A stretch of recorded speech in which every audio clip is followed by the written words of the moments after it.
round about a mile.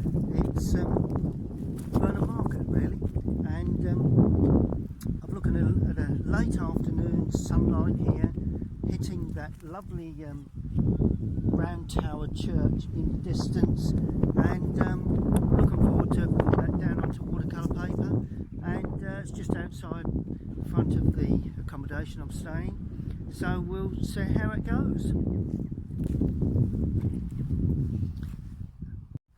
Okay, well that's the scene in hand. Hope you can hear me. There's a little bit of a breeze, but you should be able to hear me on the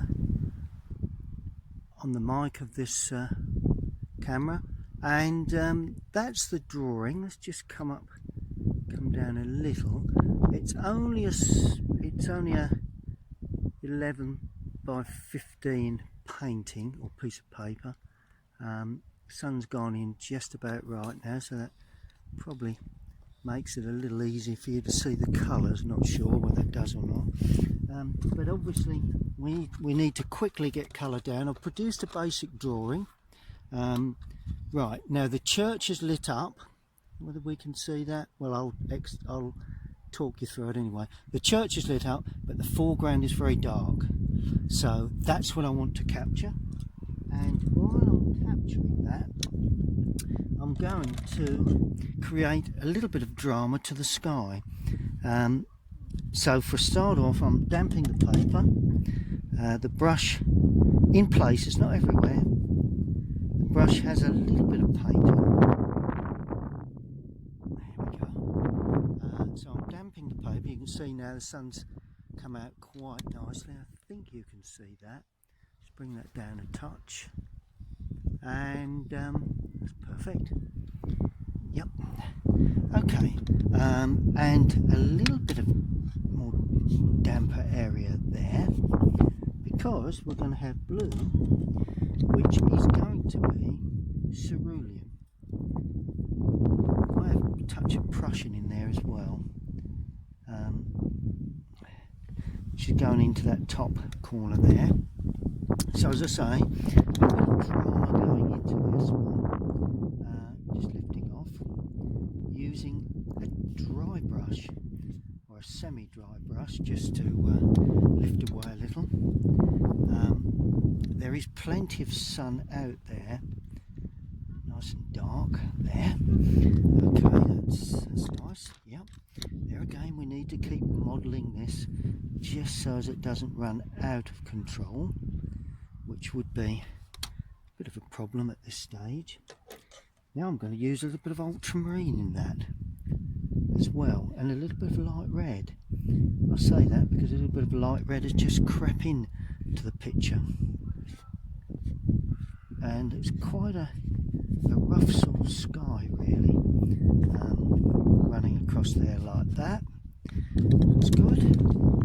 Still just watching these edges, still very damp, so let's not let those run out of control. Here we go, softening as we go. Good. And then of course in the distance, touch of Burnham with that. Try and get a bit of distant cloud work, just going either side of the tower, creating smaller, hopefully, the impression of smaller clouds in the distance, and then just a little touch more water just to blend that away into the distance there like that. There we go. Brilliant. Now we want to give additional drama, so I'm using Payne's Grey, that's a Winsor & Newton Payne's Grey, to give a sense of a little bit of sort of, as I say, drama to the sky. A bit stronger, just there. Just have to watch when you go stronger with this Payne's Grey, because it can tend to overpower the painting, but it's nice to get that in like that. Good. Now we're having a little bit here. That's good, and that tapers away again, and a little bit in the distance. And notice how the clouds are getting smaller, because I think that is the general thing that happens with clouds as we go away into the distance, like that. Now with this dry brush, I'm just modelling one or two little touches, not much to do actually, it's gone down quite well. Then I'm using raw sienna and I'm putting it on with this brush, quite weak. Bit of burnt sienna gone in just to give it a bit of warmth for the parts of the clouds that just got a little bit of glow to them, a little bit of golden glow. Like that. Just blend them into that damp underpainting really. That's it. Just lovely cloud formation there, I like that. A little bit here in the distance, need a bit of sort of distant cloud work. Basically, that's pretty much the cloud work on it. Yes, we can be very happy with that. Now, do you know what I'm going to do with this foreground? I'm going in with a very dark green, and for that, I'm going to use Payne's Grey with raw sienna. It should give us, and a touch of cadmium yellow. That should give us quite a dark green, because that's what I'm looking for. A really dark green along against the church, and of course it's quite uneven, and we pull that across in front of that church just like that, so that it sits into that very nicely, and then we add Prussian to that with a little cadmium, so as we come forward the green appears, which as I did see it, considerably fresher and of course extremely dark, because I need to get the drama, and this is the way I'm going to produce that drama in the foreground. One or two little specks here and there, and now I'm lifting up here and there with the brush, try and get a bit of texture into this foreground, and I'm going to use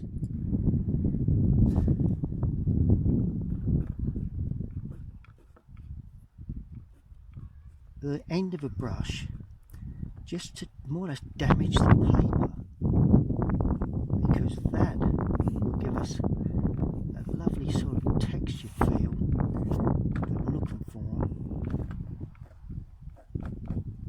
in the foreground. There we are. That just brings that foreground closer to you.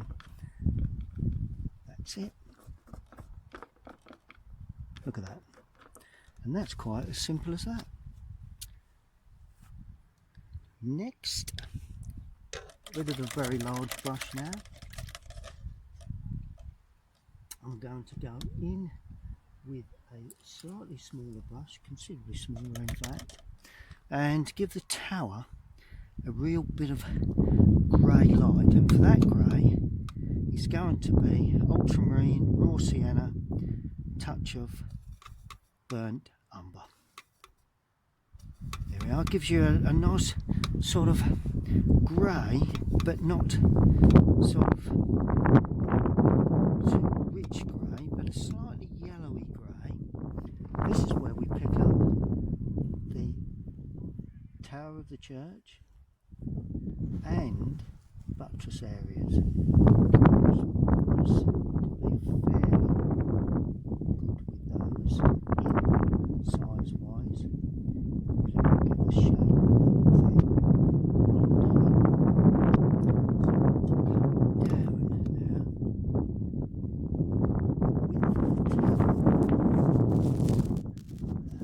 Now I need to keep that damp, because it's vital that that is completely damp. Like that.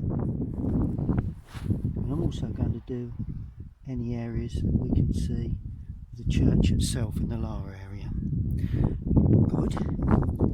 Now That's brilliant. Right, now to that ultramarine, a bit more ultramarine, I'm adding a touch of Indian red, and I said a touch, unfortunately it's gone in quite heavy, but that's fine.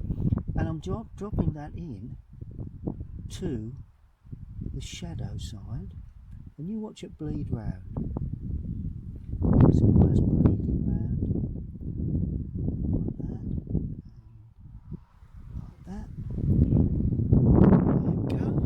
And you're getting a feeling of roundness to that tower. Now there's more blue going in here, so it's very, very dark. All of a sudden, see how that's going? You've got a lovely round shape to that tower.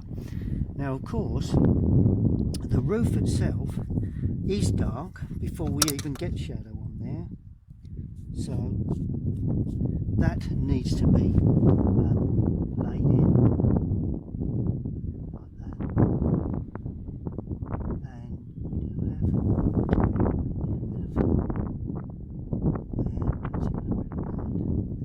so that's the actual church roof that I've allowed a bit of depth there to show. So I'm getting all in the roof itself. Bit more ultramarine going in with a bit more Indian red, a bit more ultramarine to get a really dark feel. And I mean dark, hopefully down this back edge, because it's got to be all about paint going on the paper. That will give us that real shadow, and the shadow goes onto the wall, it goes up, across and shoots that way, and all of a sudden you've got shadow on the building roof itself. And then, hopefully it's dry, we can then get in a little bit of a tendency to put a little bit of shadow there. So that really is all that's required for the start of the painting. Okay, well I've allowed that to completely dry. Now I'm going to put the trees in. I've just put the windows in, just with that sort of Indian red. Now I'm going to put these lovely trees in, and they're going to be quite silhouetted against the sky, and they're quite tapered. They're quite thick early on down the lower area, and they do taper off and shoot off into lots of different areas, different directions. And all you need to do for these trees is just put that sort of leaf work in, really. There is a distant one there that needs to go in, which will come in later. That's got ivy on, all lovely. Now I'm going to paint this one here. That is going to be dark brown. Now all these, that's nice and dry. We've got a lovely fill of these old trees running up in the background there. There you go, just a little more water required onto that, possibly. Yes. And they're all sitting on the edge of the field,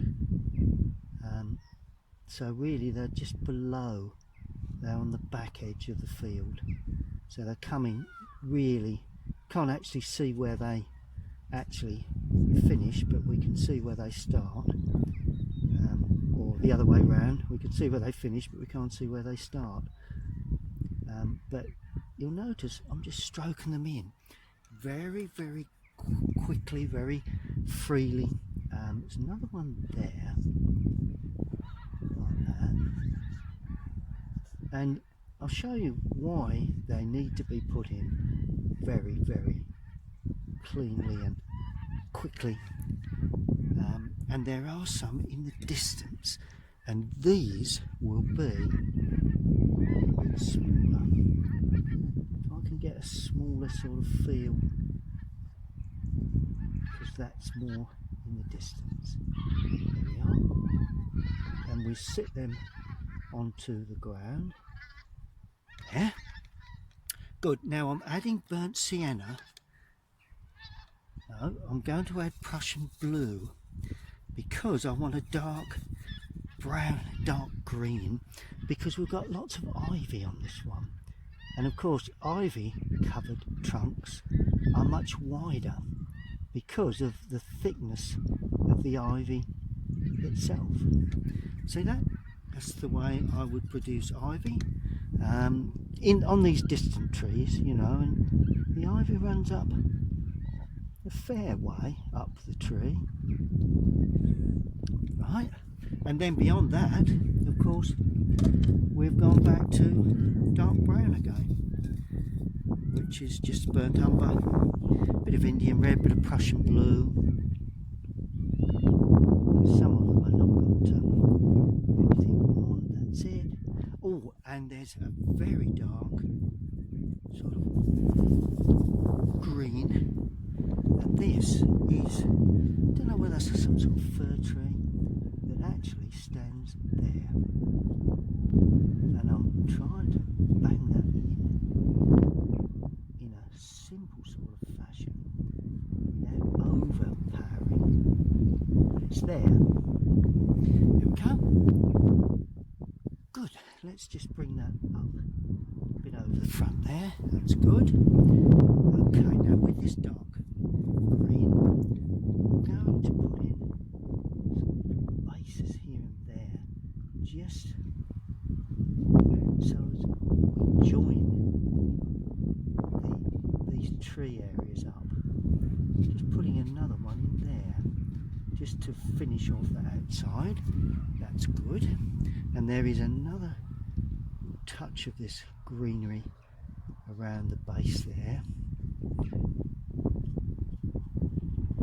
Seems to be working, that sort of arrangement of greens like that. There we are. It's really a sugar beet field, apparently. Just had a visit by a local, and he's given me a rundown of what's happening there. Okay, now let me show you how a quick way of doing. Thank you very much. Brilliant. Thank you. Just told me the church, St Margaret's Church, and it is Burnham Market. St Margaret's. There you go. Right, now I'm using raw sienna with a dry brush, and it has got a bit of brown in there, and this is the way you catch up the outside of these trees, like that. See the way you get the shape of the tree then.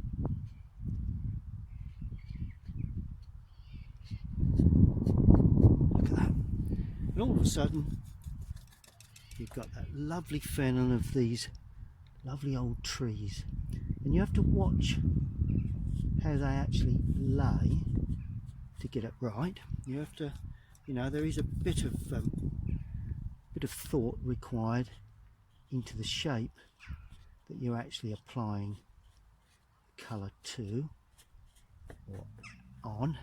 There you go. Yeah, and that does overhang there like that quite nicely. There we go. Now I'm going to just change that, put this in as more or less pure raw sienna. It's just ring the changes really. It's not actually raw sienna on the real tree, but it does give a bit of light to that, and the same goes for this one as well. Although having said that, it's probably not quite the answer, but let's add a bit of burnt sienna to the raw sienna, and it's a bit strong for these background trees, but it will enhance the picture, I think. Go, look at that. Bit of dark now over the top of that light. Look at that. Really does give that lovely woodland sort of feel. That's what I'd call it, more of a woodland sort of feel to those trees. Look at that. Okay, and then we'll just put that in. Well, that's going to be quite dark brown, even a bit of red in there. Not too brilliant, but, and this tree quite open, although dense in places, if you get what I mean. Quite open but dense in places. That's a good description. Red in there. Just sponge it away. If you want to damage your brushes, that's the way to do it. Okay. Not much left really. Just going to put in a little bit of warm colour for that little patch there. There we go. That's the sunlit sort of capping to the edge of the roof, and brilliant. Now I'm just going to paint in a little bit of foreground textured greens.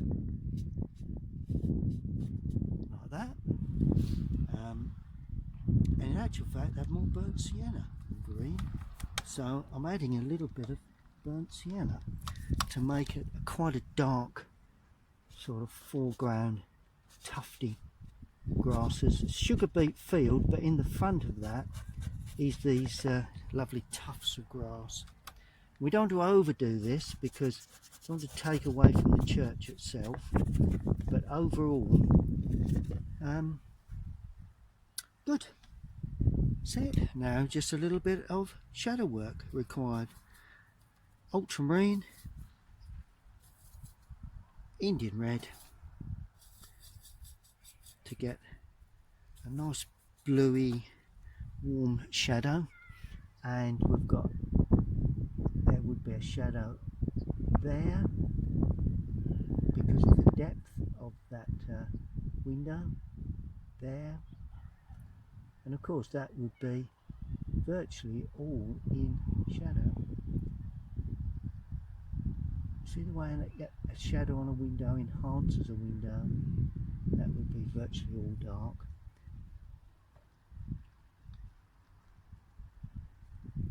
There we are. And there is just a small line that you may be able to see, and a bit of, see the way it's a little bit of a curve to it that just helps to give that feeling of interest. And then we look at birds in the sky. Well, this time of year we get quite a flock of geese and varying flocks of birds across the sky. I know it's quite dramatic on its own, but I'm actually going to paint a few running away into the distance there.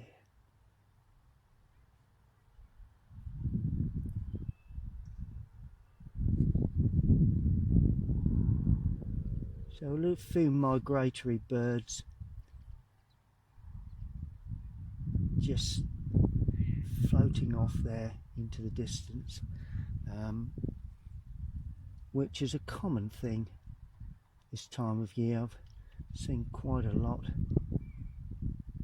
of this sort of birds flying around, and we'll create another little cluster there.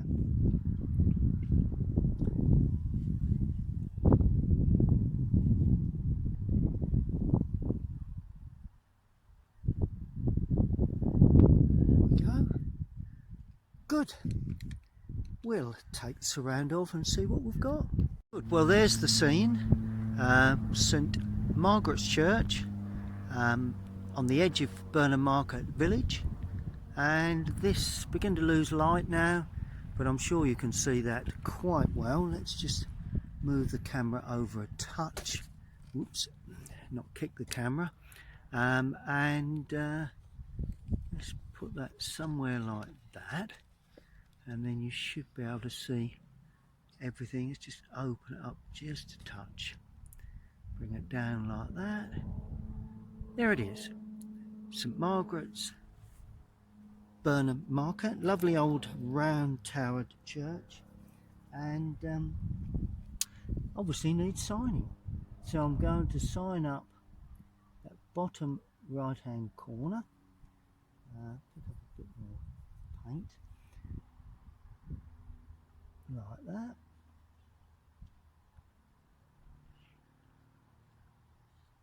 There we are. Brilliant. Well, that's the first painting of the week here in Norfolk. Quite a simple subject, but pretty much pleased with the way that's come off. And stay tuned, I'll keep you updated. If you like to click the link, the bottom right hand corner there, and subscribe, be very grateful. And it's not a difficult painting to take on, so please have a go yourself. Hope you've enjoyed that, and see you all again very soon on my YouTube channel.